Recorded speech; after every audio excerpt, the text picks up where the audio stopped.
ना आत्ताची सगळी ही जनरेशन आहे.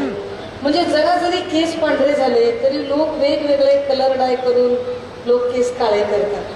पण पांढऱ्याचं काळं करणारी माणसं, तुम्ही मात्र काही केस अजिबातच काळे करत नाही. काय तुमचा ज्येष्ठ दिसण्याचा प्रयत्न आहे की काय, नेमकं काय?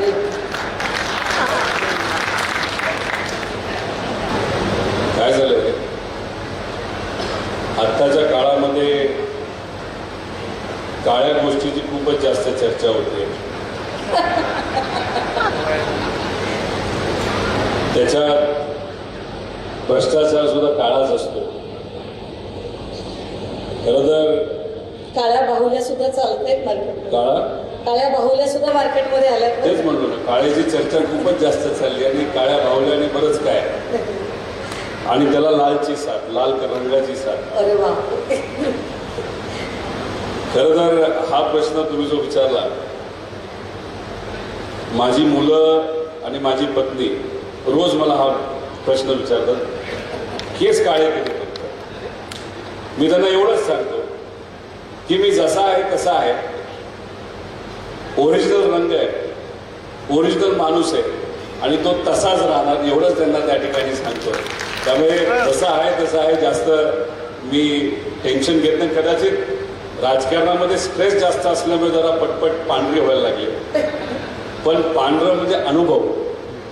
गेल्या 7-8 वर्षामध्ये राजकारणामध्ये अशा गोष्टी झाल्यात आणि असा अनुभव मला मिळालेला आहे.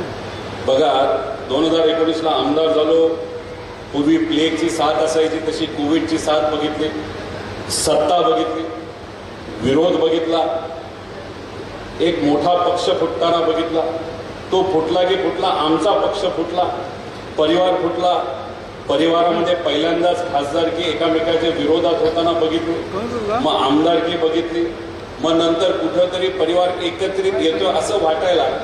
आणि त्याच्यातच ज्या व्यक्तीवर विश्वास होता की उद्या जाऊन महाराष्ट्राचं प्रतिनिधित्व करण्याची ज्या व्यक्तीमध्ये धमक होती, म्हणजे आदरणीय अजितदादा, त्यांचा दुर्दैवी ऍक्सिडेंट सुद्धा बघितला.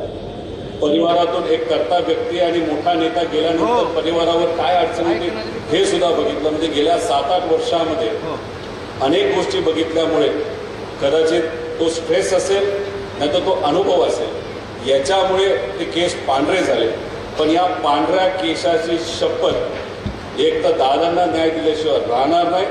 आणि महाराष्ट्रामध्ये जो कुठला आपला महाराष्ट्र धर्म आहे, जो संतांनी महामानवांनी हा इथं निर्माण केला, त्याच्यावर जी काळी नजर काय लोकांनी घातलेली आहे, त्यांचा सुद्धा खात्मा आपण एकत्रित त्या ठिकाणी केल्याशिवाय राहणार नाही, अशी शपथ या ठिकाणी घेतली.